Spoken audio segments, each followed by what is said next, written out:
Hi children, எல்லோரும் எப்படி இருக்கீங்க? நல்லா இருக்கீங்களா? இன்றைக்கி ஸ்ரீலலிதா கதை நேரம் பகுதிக்கு போகலாமா?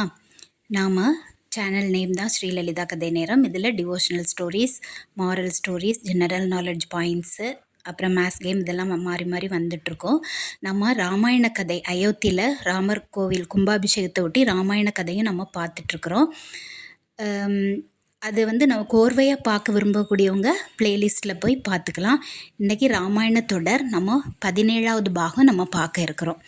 அதுக்கு முன்னாடி ஸ்ரீராம பெருமான மனதார ஒரு முறை பிரார்த்திக்கலாம். ஸ்ரீராம ராம ராமேதி ரமே ராமே மனோரமே சகசரநாம தத்துல்யம் ராமநாம வரானனே. ஸ்ரீராம் ஜெயராம் ஜெய் ஜெயராம். நம்ம போன பதிவில் எதில் முடிச்சிருந்தோன்னா, ஸ்ரீராம பெருமான், சீதாதேவி, லக்ஷ்மணர் 3 வரும் காட்டில் நடந்து ஒரு சமயம் அவங்க கங்கை கரையை போய் சேர்ந்துடுறாங்க இல்லைங்களா? அந்த கங்கை கரை சேர்ந்த உடனே அங்கே வேடர்கள் நிறைய பேர் இருப்பாங்க இல்லையா? அவங்களுக்கு தலைவன் குகன் என்பவரை அவங்க சந்திக்க இருக்கிறாங்க. அந்த குகன் ஸ்ரீராம பெருமான் பற்றி கொஞ்சம் கேள்விப்பட்டிருந்தார். அயோத்தியிலிருந்து வந்த ஸ்ரீராம பெருமான் அவருடைய மனைவி சீதாதேவியுடனும் தம்பி லக்ஷ்மணர் அவங்க கூடயும் அவங்க நம்ம இடத்துக்கு வந்திருக்காங்க அப்படின்னு அவர் குகன் கேள்விப்பட்டு எல்லாரும் அவங்க இருக்கிற இடத்துக்கு வந்தாங்க. ராமரையும் குகன் பார்த்தார். ஸ்ரீராம பெருமான குகன் பார்த்ததும் அவர் தன்னைத்தானே ராமருக்கு அறிமுகப்படுத்தினார். அவருடைய தலை மேலே கைகளை கூப்பி ரொம்ப மகிழ்ச்சி பொங்க அவர் கீழே விழுந்து, ராமருடைய பாதத்துக்கு கீழே விழுந்து அவர் வணங்கினார். அவர் நிறைய காணிக்கை பொருட்கள்லாம் ஸ்ரீராம பெருமானுக்கு முன்பாக அவர் வைக்கிறாரு. வச்சுட்டு, பெருமானே இவையெல்லாம் நாங்கள் கொண்டு வந்திருந்த காணிக்கை பொருட்கள்லாம் எங்கள் வேடர்களின் கருவூலத்தில் உள்ள பொருட்கள். நீங்கள் இவங்க தயவு கூர்ந்து அன்பு கூர்ந்து இதெல்லாம் அன்பளிப்பாக இதை நீங்கள் ஏற்றுக்கணும் அப்படின்னு குகன் ராமபெருமானை பார்த்து சொல்கிறாரு. உடனே குகனுடைய அன்பை பார்த்துட்டு ராமருக்கு ரொம்ப ஆனந்தமாயிட்டு. உடனே சீதைக்கும் லக்ஷ்மணருக்கும் குகன் யாருங்கிறத ஸ்ரீராமபெருமான் அறிமுகப்படுத்தி வைக்கிறாரு. குகனை தனக்கு பக்கத்தில் அழைக்கிறாரு. அவர் குகனை பார்த்து சொல்கிறாரு, இன்று முதல் நான் உனக்கு அண்ணன், நீ எனக்கு தம்பி. என்னுடைய மனைவி சீதாதேவி உனக்கு அண்ணி, என் தம்பி லக்ஷ்மணர் உனக்கு தம்பி ஆவார். அதாவது இவ்வளோ நாள் நான் பரதன், லக்ஷ்மணன், சத்ருக்னன்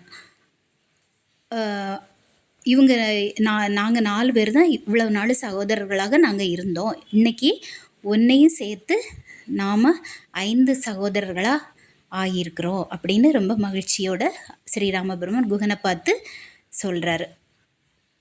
லக்ஷ்மணர்கிட்டையும் சொல்கிறாரு, குகனோட நாம இன்னைக்கு 5 ஆனோம் அப்படின்னு சொல்கிறாரு.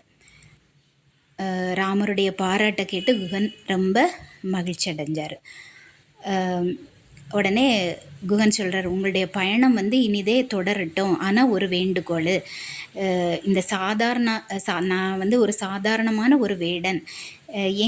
நானும் என்னுடைய கூட்டத்தினரும் நீங்கள் இங்கே கொஞ்ச காலம் எங்களோட விருந்தினராக நீங்கள் தங்கணும் அப்படின்னு நாங்கள் விரும்புகிறோம் அப்படின்னு ஸ்ரீராம பெருமான்கிட்ட குகன் கூறுறாரு. உடனே ஸ்ரீராம பெருமான் சீதையும் லக்ஷ்மணரையும் பார்க்குறாரு. 2 பேரும் குகனுடைய வேண்டுகோளுக்கு அவங்க சம்மதம் தெரிவிச்சிட்டாங்க.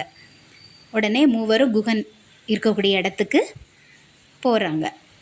அந்த காட்டில் கிடைக்கக்கூடிய நல்ல சுவையான பழ வகைகள்லாம் இருக்கு இல்லையா? அது தேன், தெனமாவு இதெல்லாம் காட்டில் தாராளம் கிடைக்கும் இல்லையா? அதெல்லாம் நல்ல உணவாக இவங்க 3 பேருக்கும் கொடுத்து குகன் உபசரிக்கிறார். சில நாட்கள் அங்கே ரொம்ப மகிழ்ச்சியுடன் 3 பேரும் தங்கியிருந்தாங்க. அப்புறம் இவங்க கிளம்ப வேண்டிய நாளும் வந்தது. குகன் ஒரு படகுல ஸ்ரீராம பெருமான், சீதாதேவி, லக்ஷ்மணர் 3 பேரையும் ஏற்றிக்கிட்டு கங்கை கரையோட மறுகரையில் போய் சேர்த்துட்டார். ராமருடைய வேண்டுகோளுக்கு இணங்க அவர் என்ன பண்ணார், அந்த 3 பேர்கிட்டையும் பிரியாவிடை, அதாவது அவங்களுக்கு மனசு இல்லை குகனுக்கு, பிரியாவிடை பெற்று அவருடைய இருப்பிடத்துக்கு குகன் திரும்பிட்டார். குகன் மூலம் கங்கைக்கு அந்த பகுதியை போய் 3 பேரும் சேர்ந்துட்டாங்க இல்லையா? அங்கே நிறைய முனிவர்களை 3 பேரும் சந்தித்தாங்க. நிறைய புண்ணிய தீர்த்தங்கள் அங்கெல்லாம் அவங்க நீராடினாங்க, அதை குளித்தாங்க.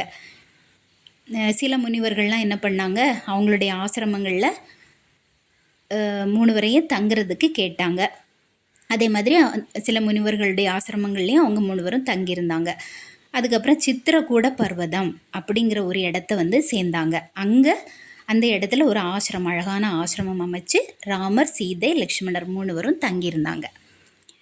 அப்போது வேடர்கள்லாம் கொஞ்சம் பேர் ஓடி வந்து குகன் கிட்ட வந்து சொல்கிறாங்க, தலைவரே, ராமரை வந்து காட்டுக்கு அனுப்பிட்டு ஆட்சியை பிடிச்சார் இல்லையா பரதன், அவர் வந்து ஒரு படையை திரட்டிட்டு வந்து நம்முடைய காட்டை நோக்கி வாராரு. ராமர் வந்து நம்மிடத்தில் தங்கியிருந்த செய்தி அவங்களுக்கு தெரிஞ்சிருக்கு போல இருக்குது. ராமரை பார்த்து அவரை வந்து அழித்து விட வந்து அவங்க வந்து படை திரட்டிட்டு வந்திருக்காங்கன்னு நினைக்கிறேன் அப்படின்னு கொஞ்சம் பேர் குகன் கிட்ட வந்து சொல்கிறாங்க, சில வேடர்கள்லாம். இந்த பரதன் வந்து எல்லாரையும் அழிக்கிறதுக்கு வராரு அப்படின்னு. உடனே குகனுக்கு வந்து ரொம்ப ஆத்திரம் வந்துடுச்சு. அப்போது வேடர்களை பார்த்து சொல்கிறாங்க, நீங்கள் உடனே வில்லையும் அம்பையும் ஏந்திட்டு போருக்கு தயாராகுங்க, அவங்க போருக்கு தான் வராங்க போல இருக்குது அப்படின்னு நினச்சி அந்த பரதன் படையை நம்ம எதிர்த்து போரிட்டு அவங்கள அடித்து விரட்டலாம் அப்படின்னு உத்தரவு போட்டார் குகன். உடனே வேடர்களும் ஓடி போய் வில்லு, அம்பு போன்ற எல்லா ஆயுதங்களையும் எடுத்துகிட்டு வந்துட்டாங்க. குகனும் தன்னுடைய வில்லு, அம்பெல்லாம் எடுத்துகிட்டு வந்து அந்த படைகளோட, அது எதிரில் நிற்கிற படைகளோட முன் வந்து நின்றுட்டார். அவர் வில்வித்தையில் சிறந்த வீரர் இல்லையா, குகனும் நிற்கிறாரு. அப்புறம் எதிரில் வரக்கூடிய அந்த பரதனுக்கு பின்னால் வரக்கூடிய படைகள் இதெல்லாம் குகன் நல்லா உத்து பார்க்குறாரு. அவங்களெல்லாம் பார்க்கும்போது ஒரு தவம் செய்யக்கூடிய முனிவருடைய கோலத்தில் அவங்க தெரிகிறாங்க. அதாவது ராமர், லக்ஷ்மணர் காவி உடை போட்டுட்டு இருக்காங்க இல்லையா, அதே மாதிரியே அவங்களும் இருக்காங்க. அவங்களுக்கு பின்னால் வந்து வரக்கூடிய அந்த படைகள் எல்லாம் ரொம்ப சோகத்தோடையும் வர்றது மாதிரி பார்க்குறாரு. அப்போ உடனே இவர் குகன் நினைக்கிறாரு நாம் எண்ணியது தவறு, அவங்க வந்து சண்டை போடுறதுக்காக, போரிடுறதுக்காக வரல அப்படின்னு நினச்சிட்டு உடனே அவருடைய வேடர்கள் படைகள்லாம் இருக்காங்க இல்லையா, அவங்களையெல்லாம் வந்து நீங்கள் அமைதியாக இருங்க அப்படின்னு சொல்லிட்டு தன்னுடைய கைகளால் சைகை காட்டி அவங்களுக்கு உத்தரவு போட்டார். உடனே அவங்க எல்லாரும் தன்னுடைய வில்லு, அம்பு எல்லாத்தையும் கீழே போட்டுட்டு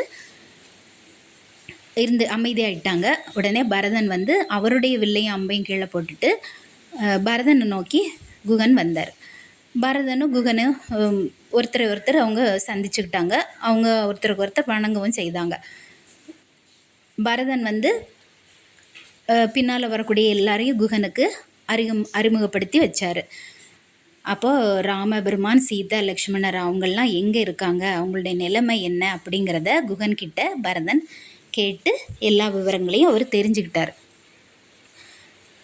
உடனே குகன்கிட்ட பரதன் சொல்கிறாரு, என்னுடைய அம்மா தான் என்ன அரசனாக்க விரும்பி அண்ணன் ராமரை வந்து காட்டுக்கு போக மாதிரி பண்ணிட்டாங்க. எனக்கு வந்து ராமர் என்னுடைய அண்ணன் அரசாள வேணும் அப்படிங்கிறது தான் என்னுடைய ஆசை. எனக்கு வந்து மன்னனாக அரசபீடம் போய் உட்கார்றதுல எனக்கு கொஞ்சம் கூட விருப்பம் இல்லை. அதனால் அண்ணனை சந்தித்து அவரை அழைச்சிட்டு போய் அரசாள செய்யறதுக்கு தான் நான் வந்து வந்தேன். நானும் என்னுடன் வந்த மக்களும் கூட ராமரை சந்திக்க நீங்கள் தான் எங்களுக்கு உதவி செய்யணும் அப்படின்னு பரதன் குகனை பார்த்து கேட்குறாரு. அப்போது இதெல்லாம் கேட்டுட்டு பரதனுக்கு மனம் ரொம்ப நெகிழ்ந்துடுச்சு.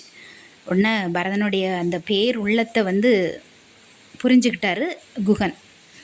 பரதனை நல்ல பாராட்டவும் செய்தார் குகன்.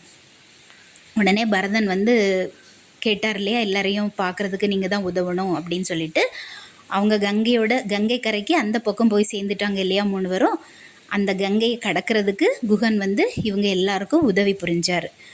ராமரும் அவங்க தம்பி லக்ஷ்மணர், மனைவி சீதா தேவி அவங்கெல்லாம் தங்கியிருக்கக்கூடிய இப்போ சித்திரக்கூட பர்வதம் அப்படிங்கிற இடத்துக்கு எல்லாத்துக்கும் வழிகாட்டினார் குகன். எல்லாரையும் அந்த இடத்துக்கு அழைச்சிட்டு போகிறாரு. இனி மீதி கதைகளை அடுத்த பதிவில் பார்க்கலாம். நம்முடைய சேனல் உங்களுக்கு பயனுள்ளதாக இருந்தால் லைக் பண்ணுங்கள், ஷேர் பண்ணுங்கள், சப்ஸ்கிரைப் பண்ணுங்கள். நன்றி, வணக்கம், பை.